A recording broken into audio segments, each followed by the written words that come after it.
नमस्कार मित्रांनो, साई मराठी ह्या चॅनलमध्ये तुमचे अगदी मनपूर्वक स्वागत आहे. मन धागा धागा जोडते नवा या मालिकेच्या येणाऱ्या काही भागांमध्ये अतिशय मनोरंजक ट्विस्ट आपल्यासमोर लवकरच दिसून येणार आहे.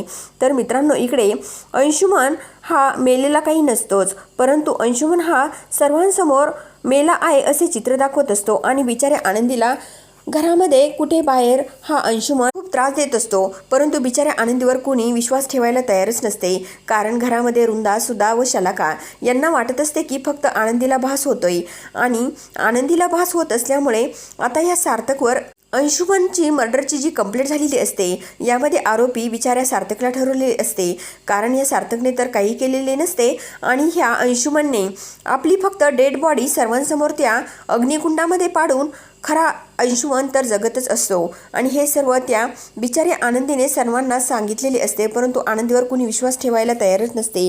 इकडे आता ज्यावेळेस आनंदीला या न्यू नंबरवरून कॉल येतो तेव्हा आनंदी ही सार्थकला सांगते. तर सार्थक बोलतो की आपण हे सर्व पोलीस स्टेशनमध्ये जाऊन सांगूयात.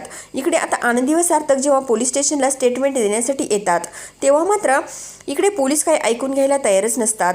जेव्हा आनंदी ही सरांना सांगते की हे बघा सर, मला त्या न्यू नंबरवरून कॉल आला आहे आणि अंशुमन हा जिवंत आहे असे आनंदी जेव्हा या इन्स्पेक्टरला बोलते त्यावर इन्स्पेक्टर बोलतात की तुम्ही फक्त यामधून सार्थकची सुटका करण्यासाठी हा सर्व काही प्लॅन करून आमच्याशी सर्व खोटं बोलतात. त्या स्टेटमेंटनुसार आम्ही जर विचार केला तर यामध्ये फक्त सार्थकची सुटका व्हावी असा तुमचा हेतू आहे आणि त्या हेतूमुळे तुम्ही हे सर्व काही इथे स्टेटमेंट देण्यासाठी आले आहेत असे इन्स्पेक्टर ह्या सार्थक व आनंदीला बोलतात.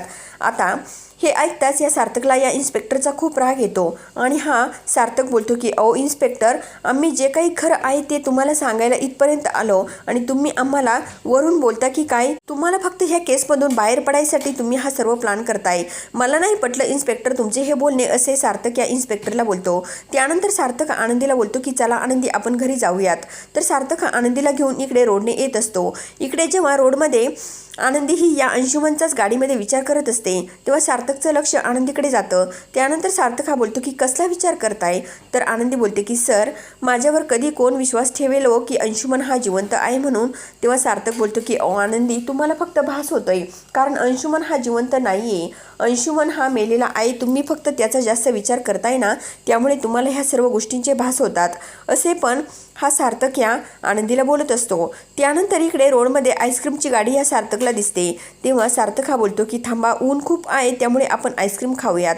आता सार्थक हा गाडी थांबवतो आणि आईस्क्रीम आणण्यासाठी जातो. इकडे आता एक भिकारी या आनंदीच्या गाडीजवळ येतो आणि बोलतो की प्लीज काहीतरी द्या ना, आणि हा भिकारी पूर्णपणे याला बोलता येत नसल्याचे आनंदीला दाखवतो आणि मी मुका आहे असे चित्र ह्या आनंदीला हा भिकारी दाखवतो. त्यानंतर आनंदी लगेच आपल्या जवळ असणारे पैसे या भिकाऱ्याला देते. तेव्हा मात्र ह्या भिकाऱ्याच्याच पाठीमागे अंशुमन लपलेला असतो. तर अंशुमन लगेच बोलतो की तुला जर अंशुमनला भेटायचं असेल आणि अंशुमन जिवंत आहे तर तू सार्थकच्या घराबाहेर भेट असे हा अंशुमन या भिकाऱ्याच्या पाठीमागून बोलतो. आता ह्या भिकाऱ्याचं हे बोलणं ऐकताच आनंदीला पुन्हा धक्का बसतो आणि आनंदी खूप घाबरते.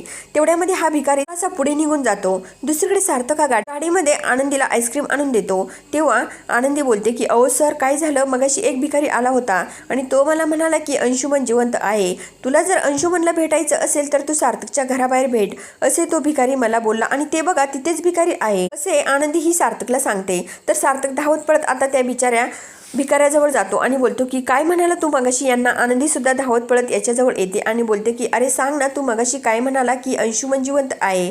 आता तो भिकारी पूर्णपणे मुका असतो. तो भिकारी सांगतो की मला बोलता पण येत नाही आणि काहीच नाही, तुम्हाला काय सांगू. तरीही पण सार्थक व आनंदी बोलतात की अहो सांगा ना प्लीज काय आहे ते. तर आनंदी बोलते की तू मगाशी काय म्हणाला की अंशुमन जिवंत आहे आणि आता का खोटं बोलतोय. त्यावेळेस मात्र साईडला आजूबाजूचे लोक जमा होतात. तेव्हा ते बोलतात की अहो त्याला बिचारायला बोलताच येत नाही, तुम्ही त्याला कशासाठी आग्रह करताय. त्यावेळेस मात्र आता सार्थक व आनंदी दोघेही गाडीमध्ये येऊन बसतात. त्यानंतर इकडे सार्थक व आनंदी गाडीमधून निघून गेल्यानंतर हा अंशुमन तेथेच लपलेला असतो आणि हा अंशुमन तेथून बाहेर येतो आणि बोलतो की आनंदी, तुला काय वाटलं. अगं तुला बघ आता सर्वजण कसं वेड्यात काढतात, तुझ्यावर कुणी विश्वास ठेवायला तयार नाहीचे. तू मग सर्वांना सांगते की मला अंशुमन बोलतोय, इकडे येतो तिकडे भास होतो, परंतु आता बघ आनंदी, मी तुझी आणि सार्थकची कशी हालत करून ठेवतो असे हा अंशुमन आपल्या मनाशी बोलतो आणि खूप खुश होतो. दुसरीकडे आता या आनंदीच्या आई वडिलांनी पोलीस स्टेशनमध्ये रेश्माविरुद्ध कंप्लेंट केलेली असते, तेव्हा पोलीस स्टेशनमध्ये ह्या रेश्माला बोलावून घेतलेले असते आणि रेश्माचं सर्व स्टेटमेंट पोलीस घेतात। त्यानंतर इकडे रेश्मा खूप भडकते आणि इकडे राज्याध्यक्ष यांच्या घरी जाऊन बिचाऱ्या आनंदीच्या सनकन एक कानाखाली देते। त्यावेळेस मात्र मित्रांनो इकडे सार्थकला ह्या रेश्माचा खूप राग येतो आणि सार्थक हा बोलतो की काय रेश्मा, तू माझ्याच घरामध्ये येऊन माझ्याच बायकोवर हात उचलतेस हे मला अजिबात पटत नाहीये।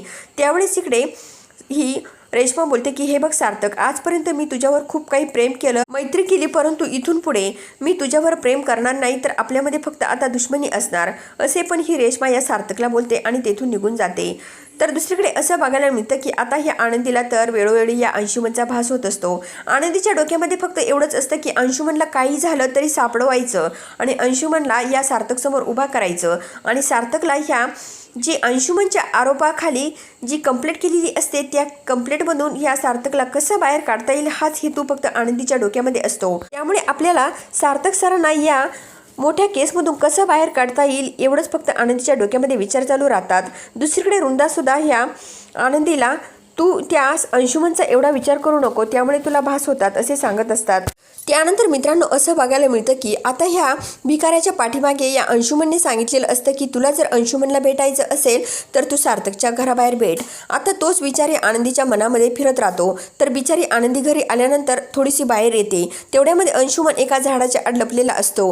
तर अंशुमन लगेच आनंदीला आवाज देतो, तर बिचारी आनंदी लगेच अंशुमनचा आवाज आल्यानंतर लगेच घाई त्या आवाजाच्या दिशेने बघते। तर अंशुमन हळूच आनंदीला बोलतो की आनंदी इकडे ये। तर आनंदी घाबरत त्या अंशुमनच्या जवळ जाते।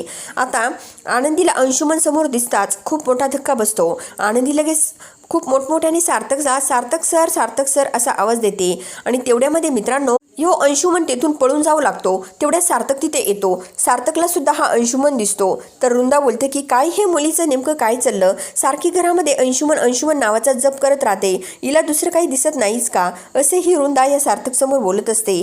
तेव्हा सार्थक बोलतो की हे बघ काकू, तू त्या आनंदीला दोषी ठरवू नको, कारण आनंदीला जे काही समोर आहे ना तेच आनंदी बोलत असते। आनंदीच्या बोलण्यामध्ये काहीतरी तथ्य आहे हे मला पूर्णपणे समजलेले आहे। त्यावेळेस मात्र इकडे अंशुमन एका झाडाच्या आड लपून बसलेला असतो आणि तेवढ्यामध्ये हा अंशुमन लगेच उठून पळून जाऊ लागतो। तेवढ्या सार्थकला पुन्हा हा अंशुमन दिसतो। तर अंशुमन मागचा पुढचा विचार न करता मित्रांनो जवळ जी झाडाची कुंडी असते ती उचलतो आणि ह्या अंशुमनच्या डोक्यामध्ये पाठीमागून मारतो आणि त्याच क्षणी मित्रांनो हा अंशुमन खाली जमिनीवर कोसळतो। आता हे अंशुमनच्या डोक्याला चांगलाच मारलेला असतो।